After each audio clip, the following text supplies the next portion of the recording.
You're familiar with the now famous statement, Sometimes you have to bend the law. and he asked the former Secretary of Justice, Mas mataas po ang taong bayan sa batas. and the Secretary said, Am I right, Secretary Remulla? Yes, sir. you agree with the affirmation of the Secretary of Justice? I do not agree. There are positions you can take, but bending the law is not one of them, Your Honor. Buti na lang ganyan ang sinagot mo. You're familiar with the now famous statement, sometimes you have to bend the law to please our people.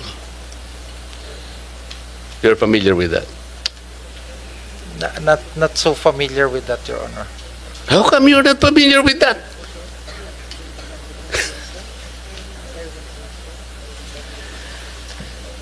May I refresh your memory? Yes, thank you, Your Honor. We were talking about, this issue of prostitution and blah, blah, blah. Hanggang dumating yung isang point where one of us made a suggestion. Sometimes we have to bend the law in order to please the people. And he asked the former Secretary of Justice for affirmation. Am I correct, Mr. Secretary? And the Secretary said, yes, sir. You agree with the affirmation of the Secretary of Justice? I do not agree. Thank you. I do not agree because basically in implementing the law, there are positions you can take, but bending the law is not one of them, Your Honor. Buti na lang ganyan ang sinagot mo.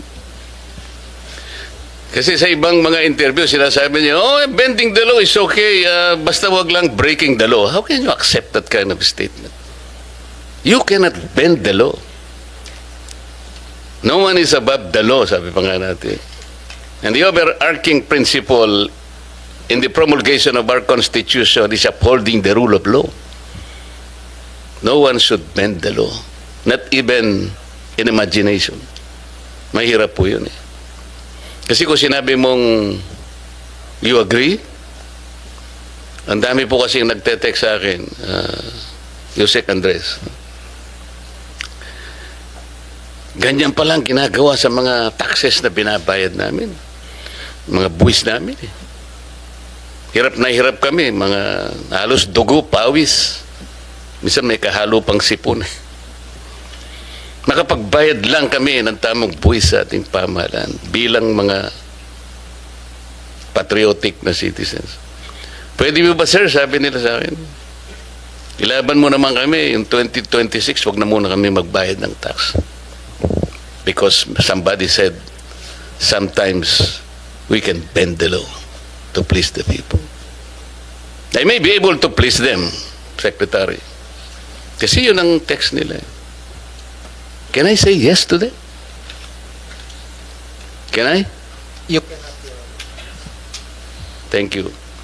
Napakalulungkot po kung ganito ang ating pagbibitaw ng mga salita na we can bend the law.